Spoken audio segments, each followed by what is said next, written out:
Қайырлы күн тыңдарман, менің арнама қош келдіңіз. Арнама жазылып лайк басып комментарий қалдыруды ұмытпаңыз.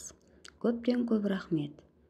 Биші Шара Жиенқұлованың естелігінен.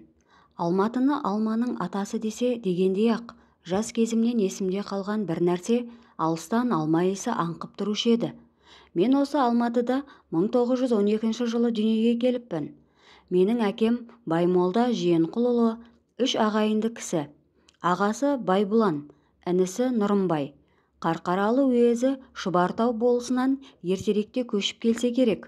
Әкем 7 жасында жетім қалады. Сосын ағайынды үшеуі қол ұстасып, керуеншілерге ілесіп, Балқашқа келеді.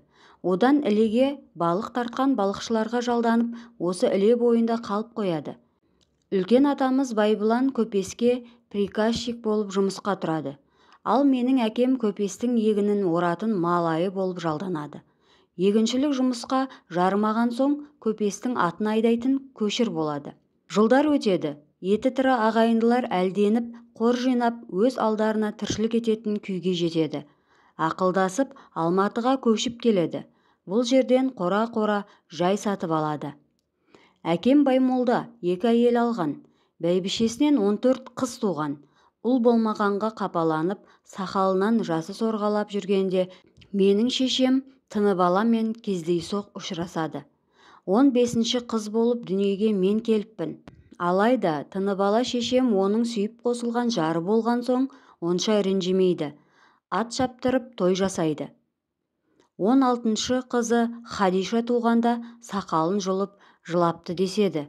Жасым болса жер ортасына келді. Орнымды оңалтар ұл бермеген Құдайға не дейін деп зар еңірегенде, тыңдаушының сай-сүйегі сырқырап, шешелеріміз үйден қашып шығады екен. Хадишадан кейін апам біразға шейін бала көтермей қалады. Атам одан сайын налиды. Ақырында апам 2 ұлды қатар туады. Атам қуанғаннан бар малын шашып үлкен той жасайды. Сөйтіп біраз қорынан ажырап қалады. Жоқ нәрсеге жүнжіп таусылып көрмеген ол 2 қолға бір жұмыс деп ежелгі кәсібінде жүре береді. Апам кейіннен тағы бір құрсақ көтереді. Ұл туады.